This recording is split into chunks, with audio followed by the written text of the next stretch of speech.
Alright, so hey everyone, today I want to take a look at the demo for Resident Evil 4 Remake and its Deadzones.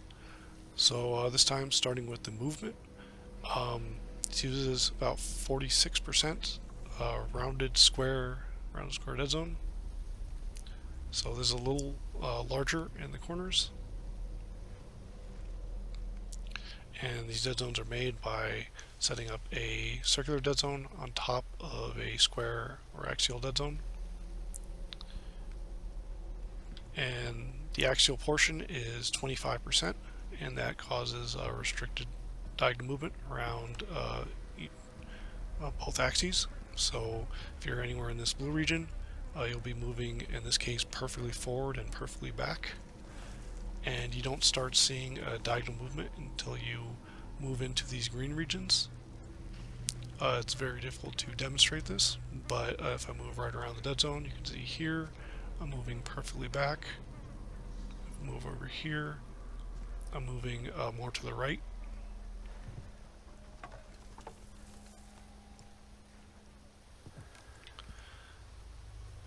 For the map cursor, this is the same dead zone shape, just with a smaller circular portion.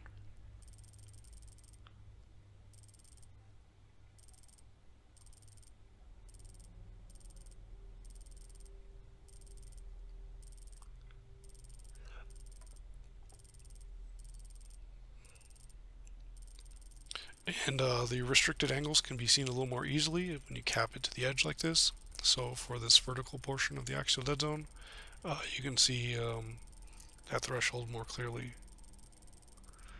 And same with the horizontal. If you keep looking at the map up there, you can see when that begins moving.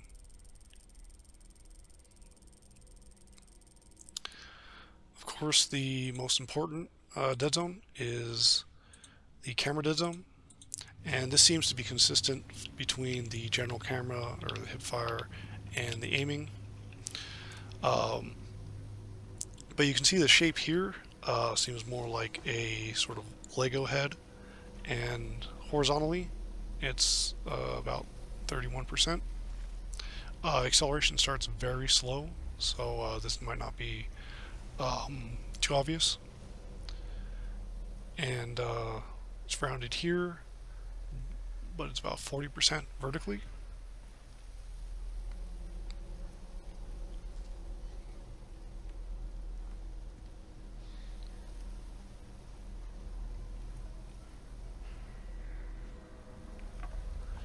And we can, this dead zone really should be exactly the same as the map cursor. However, they seem to have taken that kind of dead zone and added some additional axial restriction vertically, and this is also added to this internal dead zone shape, which is why it's making this the shape.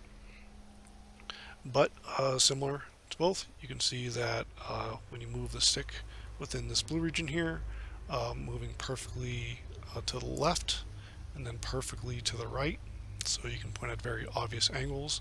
Like this is a 45-degree angle, but the camera is moving perfectly right, and you don't see diagonal movement until you break into these green regions. And again, this is more obvious when capping the view and looking at the thresholds like this.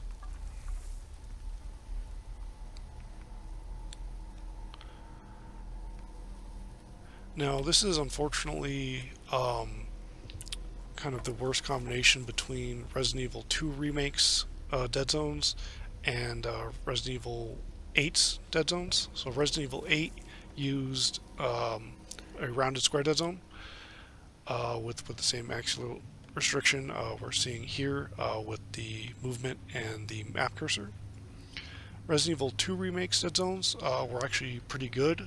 They were 30% perfectly circular dead zones. However, in the general camera, you did have additional angular restriction for vertical movements, though when you were aiming, it had full diagonal movement. So what we're getting in this RE4 remake demo is basically 7 and 8s rounded square dead zones with this additional restriction. And this obviously isn't ideal because you have to move the stick further to break out of the dead zone because of the square shape, and because of the heavy angular restriction. This makes camera movements feel more clunky because much of your stick is only outputting 4 directions. Additionally, the acceleration curve starts extremely slow. This seems to be about a 3.5 degree curve, so it starts very slow and then builds up fast near the end.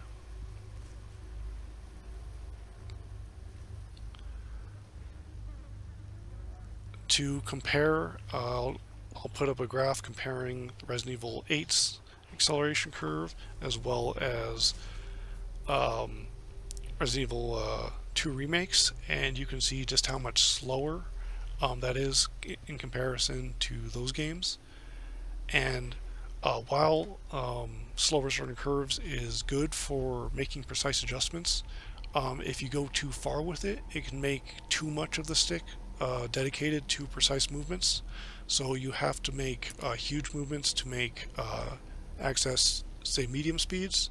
And with curves like this, since it builds up near the end, accessing those medium speeds can become difficult.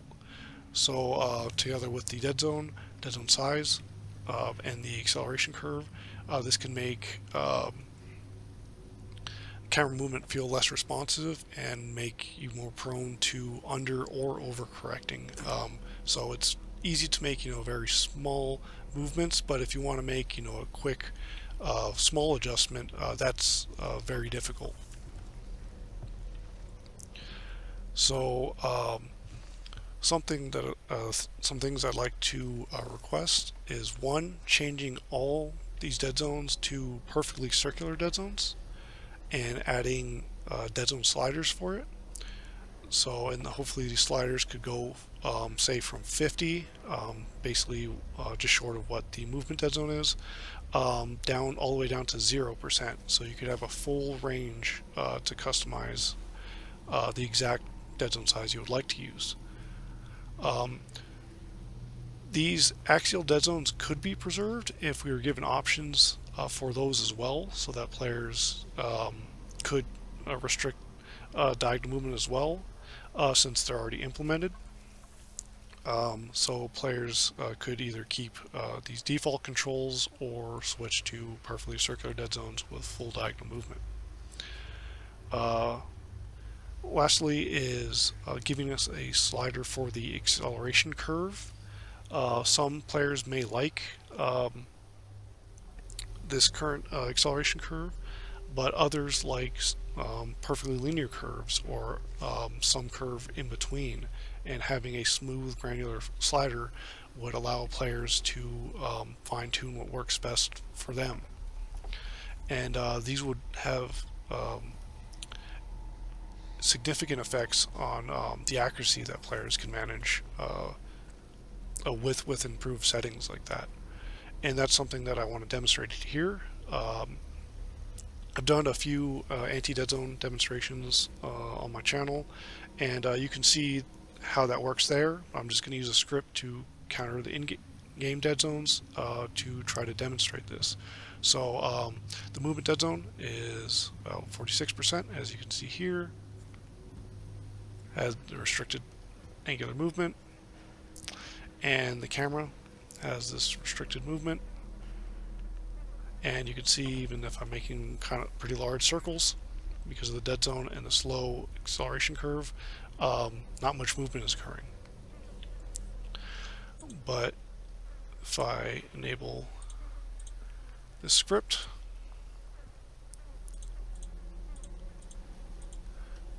I've changed the camera dead zone to a 5% circular dead zone. This is countering the game's rounded square dead zone. So now when I exit 5%, you can see the camera movement begin. And I've also countered the acceleration curve completely. So this is a linear curve now. So you can see that it starts much faster and builds up linearly until its maximum turn rate. The script doesn't counter this game's dead zone perfectly. The additional angular restriction is still here. You can see that I'm bobbing around the axis and the camera's moving perfectly right. I still need to move further before you start seeing diagonal movement occur. There should be a blue, a blue line through this whole thing, so this graph isn't perfectly accurate. But you can see that now I can make these movements, and it's far faster than what it was moving by default. And you can see that being able to line up shots can be quite a bit easier with the smaller dead zone and customized acceleration curve. Now, of course, linear curves might be a little too sensitive for some players, but with granular dead zone and acceleration curve sliders, players would be able to find the exact curve and dead zone size that works for them. For the movement, I've just changed this to a 20% circular dead zone. And since there's no additional restriction, this is perfectly circular dead zone being demonstrated. So if I move right over here, he's moving a little to the left, and moving here a little to the right. So this is an unrestricted circular dead zone compared to the original.